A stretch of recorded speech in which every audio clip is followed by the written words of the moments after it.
We got Mina, we got Sarah, we got Izzy, we got Bob Ryan. I wouldn't trade this panel for anybody on this Wheelin' Dealin' Wednesday. Today, done deal. Finally, done deal. Close, almost. It's just switching sides. Be part of the deal. Danica might have to roast herself tonight. And that's how you get it done, Thomas Tiffany Hayes. At the buzzer. Or the horn, rather. Oh, okay. Hello. Go around said horn. Y'all ready? Danica. Horn ready. And I think she'll do well tonight. I really do. It's Around the Horn, the show of competitive banter. Get this going. From dark horse to the driver's seat to getting it done, the Raptors swoop in and get Kawhi along with Danny Green, while the Spurs receive DeMar DeRozan, Jakob Poeltl, and a top 20 protected 2019 first rounder that after a year becomes 2-2s. So GM Masai Ujiri is gambling that he can sell Leonard on staying in Toronto rather than running to LA a la Paul George and OKC. But Izzy, you're upgrading from a star player to a superstar player when healthy. You know, that's a big if. This is a risk the Raptors have to take, right, Izzy? Oh, I'm with you. I totally think they should have taken this. And it doesn't even matter if he doesn't play there beyond this year. What your other option would be essentially take the same group of players and try again without LeBron, which I admit has its appeal. But when you can upgrade again from DeRozan to Kawhi for 1 year, all of a sudden put yourselves at the top of the heap in the Eastern Conference again and maybe can get out of it because you won't have to face LeBron in that situation. If Kawhi leaves, as everybody says he's going to, after 1 year, yeah, you don't get lucky and have the Paul George situation. But you only have another year, basically, where you can go into a full rebuild and go from there. At least you're swinging big with 1 year, and if Kawhi decides to play there. Sarah? I completely disagree because I don't think he's going to stick around. Yeah, there's always a possibility with the way Paul George things ended up. But we've already heard sources from Kawhi's camp reportedly telling the Raptors, I don't want to play there. I might sit out. I'm going to figure out some way to not have to go to Toronto. This is a guy with so many question marks who would really help himself out by talking right now and saying something, anything. And instead, the Raptors are picking up a guy who has question marks about his health, question marks about his dedication to whatever team he's on, and question marks about whether he'll stick around. So their plan was a 3-year window with the contracts that they had right now for DeRozan and Lowry and all the other guys. LeBron James is cleared out. You get a new coach. You have a team that had a franchise record in wins last year, and your answer is to pick up a guy who may or may not make you significantly better, depending on all those question marks, and who's probably going to leave, then leaving you with a rebuild when you've got a wide-open East. I don't get it. It's a desperation move for a team that I don't think should be desperate. Yeah, but Sarah, if they were going to just chalk up their postseason shortcomings to LeBron James, they'd have never fired Dwayne Casey to begin with. So you're down on the deal. I get it. Bob Ryan, I think last week we talked about it. You weren't feeling this risky move, but there's no way Kawhi Leonard actually sits rather than plays for Toronto. Is there, Bob? Well, with Kawhi Leonard, you never know about anything. You know, he's like Churchill in Russia. You know, he's a riddle wrapped in a mystery inside an enigma. No one knows where he's coming from. Anybody who gets him has to look him in the eye and say, why are we having this conversation? Why aren't you back in San Antonio where you clearly belong by your temperament and your background? So anyway, now, talent-wise, is he an upgrade? Yes, of course. I think it makes sense for them because if assuming they get him and assuming he's healthy, I mean, yeah, all the ifs, once again, back to what I said about the mystery surrounding him. But the fact is he is a great, great player. And the fact is that they are frustrated that they can't get over the hump. Right. They won 59 last year. All right, they got rid of the great nemesis. The great Satan is gone to L.A. I understand that. But they now think with this guy in their heads, we're as good as Boston. We're as good as Philly. We're better than Milwaukee. We're better than Indiana. We can get out of this and get to the finals with Kawhi Leonard next year. And we're not even going to worry about 2021. Mina, was this a risk worth taking for the Raptors? I think absolutely. Look, he's probably gone after this year, although making it to the finals would go a long way towards convincing him to stay. But even if he does leave, Izzy was right. It's not catastrophic. This team was not going to win anyways in their previous iteration, especially against a rising Boston and a rising Philly in the long term. They had to blow it up. Now they've got a delayed explosion with some upside. They held on to their young guys. They get DeMar DeRozan's $85 million off their books. They hit free agency in 2020 with cap space. I think this is the right play for both the present tense and the future for Toronto. Well, not just that. It's hard to get a superstar player to sign in free agency, let alone get one via trade. A year ago, you could have never imagined that Kawhi Leonard, top 5 MVP candidate Kawhi Leonard, would be traded. And Izzy, they get him without blowing up their young core and giving up a top 20 protected pick for 1 year. Yeah, and look, I do think that they can do things and surprise people. Look, we have no idea, as Bob said, what Kawhi's actually thinking, what he's going to do, because he doesn't say anything, and nobody directly tied to him has said anything. But if you look at just his past, look at what he was doing against the Warriors before he got hurt. That team was up 20-something. Yep. I know you have a bunch of decent to really good pieces in Toronto that if Kawhi can regain that form, I wouldn't be shocked if he beats the Celtics or the Sixers and goes to the finals, and I wouldn't be shocked if anything happens once you get to those finals. So I need to see the team first to be certain, but as it looks right now, yeah, I think they can win the East. Sarah, they got the Celtics and Sixers in their own division. Is this the best team in the East with a healthy Kawhi Leonard? I think they can be. We're leaving out the addition of Green as well, who I know Pop struggled with sometimes, but his shooting could be huge for them. My question again, though, is do we know that he's dedicated to playing hard and playing for them? I know there's CBA rules that protect him from actually sitting out, but he could have another injury that keeps him in there for 7 or 8 games and tries to keep him healthy when he wants to go where he wants to go or wants to force a trade right now. I think there's so many questions that it's hard to even answer this without hearing from Kawhi. Yeah, well, like I said, don't hold your breath for that. All I know is it behooves him to play now. He already passed up the Supermax deal in San Antonio, Bob Ryan. He's got to play this year to get the max contract from wherever next year. Last word to you, Bob Ryan. Yes, I think that not only could you throw a blanket, but maybe even a handkerchief over Toronto, Boston, and Philadelphia now with Kawhi Leonard there. But we don't know how good a coach Nick Nurse is going to be. No one does. All right, let's look at this from the San Antonio side of this, though. DeRozan, he didn't take the news well based on his IG story, which probably has a lot to do with him reportedly being told by the team that he wouldn't be traded. So, Mina, let's go back to you here. How did the Spurs do here getting an all-star, albeit at the moment an unhappy one, in return for their MVP candidate?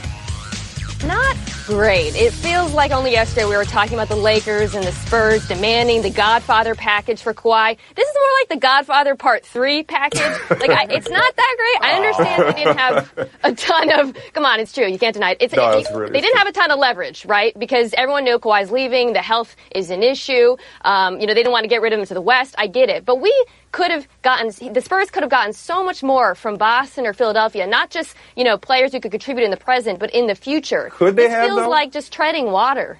Apparently not, but that would have been a lot better than I think what they got, which is relevance, but they're not going to compete in the West. Sarah?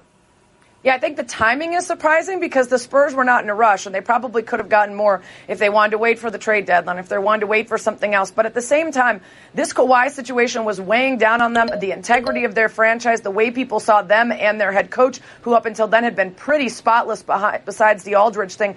I think they're not going to be as good of a team, but I also think it's nice to get a guy in DeRozan that's got 2 years and to try to figure out where they build from here and at least getting out from under the dark cloud. Izzy, how the Spurs make out? I am not on board with DeMar DeRozan being the Godfather 3. My goodness, the guy's a multiple-time All-Star. He can drop 40 on you any minute. There's a reason the Raptors were good, and he had a large part to do with it. And I think this is all sort of an indictment of DeMar DeRozan, especially because the way he ended the playoffs last year on the bench while Dwayne Casey didn't even play him. Look, I think the reason he's unhappy is because of the loyalty that wasn't shown by Toronto when he was the only star player who's ever shown loyalty to that organization, essentially, and wanted to stay there for good. I don't think he's entirely unhappy that he's back in the States, that he's going to be playing for a coach like Popovich. And, man, look at the Popovich's Spurs last year. They had LaMarcus Aldridge and not much else, and now you add another All-Star there. Give him 2 All-Stars, give him a healthy team, and maybe a little bit younger without Tony Parker out there, obviously, and I think they're still going to be in the 50 to 55 win range and still be an attractive destination for other pieces to put around. Bob, how do you see what the Spurs made out with here? I think in that treacherous West, they'll do well to make the playoffs. I'm not that high on DeRozan, whose numbers are very impressive. He's a 20 points per game career scorer, but he leaves Toronto under a cloud that, regardless of the numbers, he is an underachiever in the playoffs. That's the reputation he leaves Toronto with. Well, I'll just say this. I learned my lesson last year with the Thunder and the Pacers, talking about somebody losing a trade. And look at Oladipo, what he did last year along with Sabonis. So let me put it to you this way. You got the Raptors, who we think will be improved with Kawhi if he plays this year at a high level in the East. And now you got the Spurs in a loaded West. So I'll go West to East here. Mina, who will be the better team next year as presently constituted, the Spurs or the Raptors? I think Toronto, because context matters and they can actually compete in that conference. Sarah? Yeah, if we're going by record, it's the Raptors because they're in the East. Is he? I think it's going to be really close, but I think if Kawhi is invested and buying into the season, I think it's going to be the Raptors by a little. And Bob? East or West, the Raptors clearly should be better than them in my mind. All right. I don't think y'all could have done better with these topics. That was fantastic. Great job, buddy. I told you, wouldn't trade y'all for anybody. No picks, no players, no nothing. 4 superstars we got here. Locked up in a tight one. That's your horn. It's time to take a break. Buy or sell is next. I don't know, man. You do that 10 times out of 10 if you're Toronto. Around the Horn is brought to you by Moet and Chandon. Life's memorable moments must be Moet and Chandon. Please drink responsibly. I just saved hundreds of dollars by switching to Geico. I should have done this years ago. Disclaimer, traveling back in time is physically impossible unless you know how to build a functioning time machine. Then by all means, travel 25 years back in time, switch your car insurance to Geico. You could save a bunch of money. While you're there, please prevent your younger self from wearing that sleeveless tuxedo t-shirt, parachute pants, and glitter high tops to your senior prom. And at long last, rectify this horrible crime against nature. Geico is absolved of all liability if you destroy the fabric of time and space. Geico. 15 minutes could save you 15% or more. Buy or sell. All right, first up in buy or sell, the trade. But first, we take a selfie. One of the best moments from last night's All-Star game, that second inning selfie by Manny Machado with perhaps soon-to-be teammate Matt Kemp. Yesterday's worst-kept secret, Machado to the Dodgers. Should, could, maybe, might be today's reality any moment now. But for now, Mina, let's ask you this. Buy or sell the Dodgers as the NL favorites with Manny Machado? I'm buying it. It's incomplete. They still need to improve their pitching, in particular the bullpen. And this does feel a little bit superfluous given that they're 6th in WRC+. The offense is already strong. But this isn't just about adding hitting, Mike. It's about adding insurance because 2 of the Dodgers' best hitters, Max Muncy, Matt Kemp, are prime candidates for regression given what we know about them. And adding Manny Machado, he's not going to regress. So right now they've protected their downside going into the playoffs. All right. Sarah? Yeah, I'm sort of torn on this. My bias, of course, leads me a little bit to lean towards the Cubs here. Okay. They've been a bit more consistent all year than the Dodgers, who were off to a bad start and, as Mina mentioned, could show some regression. And I think, obviously, pitching is where they need a lot more help. But the NL doesn't have crazy good pitching to the point where you feel like there's any other team that can totally blow past them. So maybe this just adds enough firepower offensively to push them through. Is? Yeah, it was pretty much neck and neck between the Dodgers and Cubs going into the All-Star break, and this sort of pushes the Dodgers ahead. Their team ERA is actually pretty good. It's just, their starters aren't really that intimidating after a healthy Kershaw. So, yes, while that would have been the better option had it been available, I love the idea of being able to mash your way through the regular season, and in the playoffs, maybe you're not facing the most intimidating 1, 2, 3 punch in the National League starters. So I like the idea. Bob Ryan, you like it? We also, I like but not love. We all seem to agree that the National League is available to any number of teams. I happen to think that Chicago is still the team that it's going to go through. Okay. Mic'd up Mike Trout among the 10 players to go deep in last night's extra inning American League victory. Before the game, Commissioner Rob Manfred went deep on Trout. Quote, player marketing requires one thing for sure, the player. You cannot market a player passively. Mike has made decisions on what he wants to do, what he doesn't want to do. I think we could help him make his brand very big, but he has to make a decision to engage. It takes time and effort, close quote, said Trout. Yeah, no, end quote. Sarah, buy or sell Manfred on Trout needing to help sell himself? I'm buying it because, listen, we in the sports industry, you at home, how many times have you heard someone say, if Mike Trout was walking down the street, most people wouldn't even recognize him. So imagine how many times Rob Manfred in baseball has heard that from people who think they're not trying. Well, guess what? They are, and they have been. If Mike Trout decides that he doesn't want to market himself, if he just wants to play baseball and be a quiet guy and get the most publicity for showing up at Eagles games, and that's about it, then that's fine. But Rob Manfred wants us to know, stop asking about it and move on to someone else. There's only so much that we can do in terms of Mike Trout.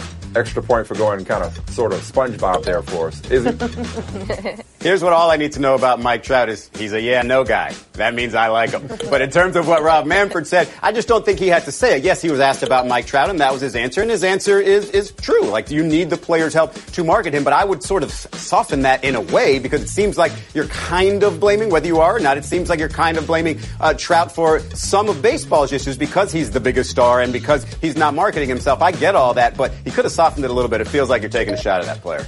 Bob?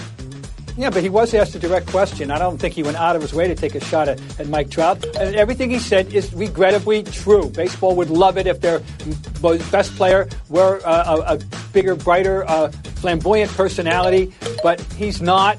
That's the sad reality, if you will call it sad. Mina?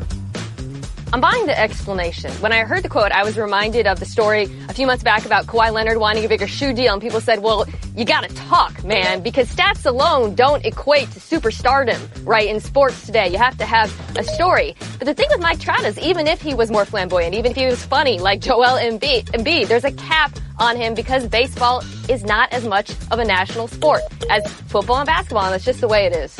All right, but pretty good couple of days, though, for the game. Between Harper's heroics in the Derby on Monday night, an entertaining game last night, let me go back to you here, Mina. Did the All-Star festivities, they amount to a big win for Major League Baseball?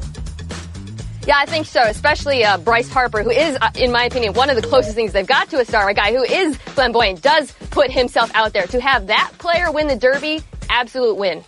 Big win for baseball last couple of days, Sarah? The Derby, absolutely, especially considering expectations were a little uncertain with the not as many big names. Huge win for them. The All-Star game, I think they're doing their best. I mean, they're trying to find ways to make it more exciting. You either love baseball or you don't have the attention span for it. Simple as that. Izzy? I'll give it a good job, good effort. It was something that in the short term kind of boosts baseball, but in the long term, will it? I don't know. I think the game has to be more exciting. Bob? Monday night was certainly a success. They got the drama out of the home run derby that they want. Last night, what it did was magnify the issue that everyone's talking about all strikeouts and home runs, 25 strikeouts, 10 home runs. Depending on your point of view, this is not necessarily a good thing. All right. Speaking of bad things, the other subplot from last night's game, Brewers reliever Josh Hader's alleged racist, homophobic, misogynistic, and vile tweets believed to be from, say, 7 years ago or so. Hader, 24, apologized after and said the tweets he sent when he was 17 years old don't reflect the person he is today. Hader said he planned to address the issue with his teammates, and MLB announced today that it is requiring him to take sensitivity training and participate in diversity and inclusion initiatives. But it wasn't that long ago, and you weren't that young. That said, Izzy, you're buying or selling this being a big deal or no big deal?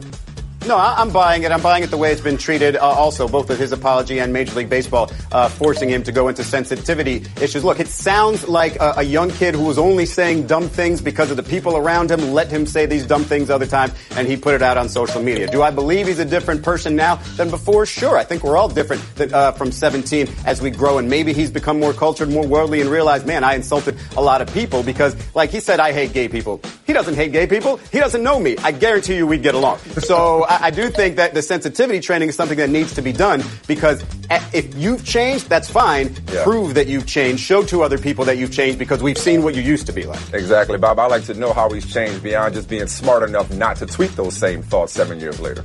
Well, the little smidgen of evidence we have that he may have changed was given to us by Lorenzo Cain only last night, who endorsed him totally as a teammate and a person. And that's all. This is the guy he knows. I think this is jumping to a real rash thing by making him take the training before we get more evidence that he needs it.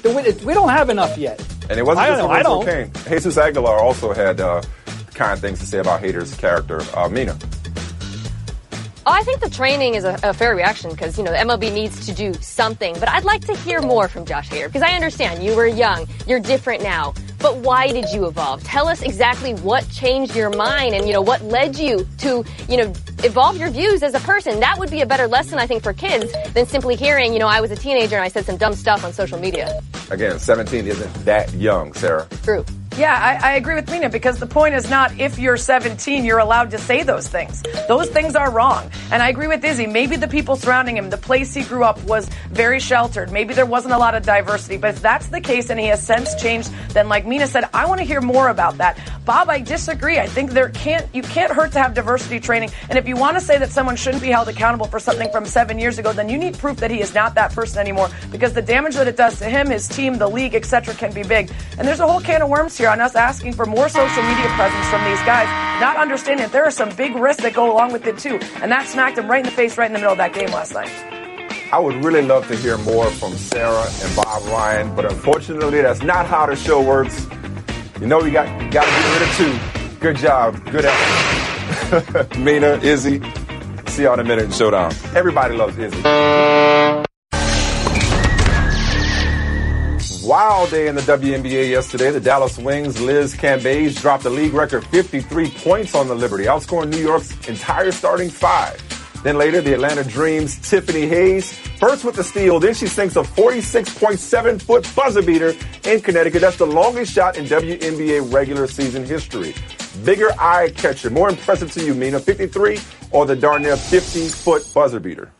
I got to go with Liz Cambage in the 53, not just because of what she did, but how she did it, how efficiently. 17 for 22 from the field, 15 for 16 from the charity stripe. Not likely to replicate that anytime soon. How often are you in a situation as a defender with the clock running down where you know, man, I could turn this game around with a steal and a bucket? No, you're trying to stop the other team. Everything she did was perfect on that shot. I'm going with the buzzer beater. Rare play, you're right, Izzy, but 53, league record. Got to go with Mina Kimes there. All right. ESPY's host Danica Patrick on Jimmy Kimmel this week renounced her Bears fandom. She says she's now the biggest Packers fan. Izzy, is it fair or foul for Danica to renounce her fandom for Aaron Rodgers? It's fair if your significant other is Aaron Rodgers. I call this a Kawhi Leonard type of deal. Hey, as long as you're with Aaron Rodgers, and maybe you won't be for too long, but as long as you are, you can be a Packers fan. You could always go back to the Bears. I think it's fair. Now, normally I'd say foul. Stick with your team. But she's rooting for Aaron Rodgers to stay healthy. And if he stays healthy, they're probably going to beat the Bears. It's Aaron Rodgers. It's fair, although I'm sure Sarah would disagree. Point goes to both, but we're out of time. Mina Kimes, take it away. All right, so legendary cornerback Darrelle Revis announced that he's retiring today. Obviously, to me, it's obvious anyways. He's bound for the Hall of Fame. First guy I wrote about for ESPN, the magazine. One of the more interesting guys I've met. But I actually think his biggest mark is going to be off the field. What he did, making $124 million by betting on himself. Not something you see in the NFL every day, and that is going to leave a legacy for players for a long time. Hands down. That was your first article. You got an Allie Raceman profile coming out in the magazine, too. Nice job.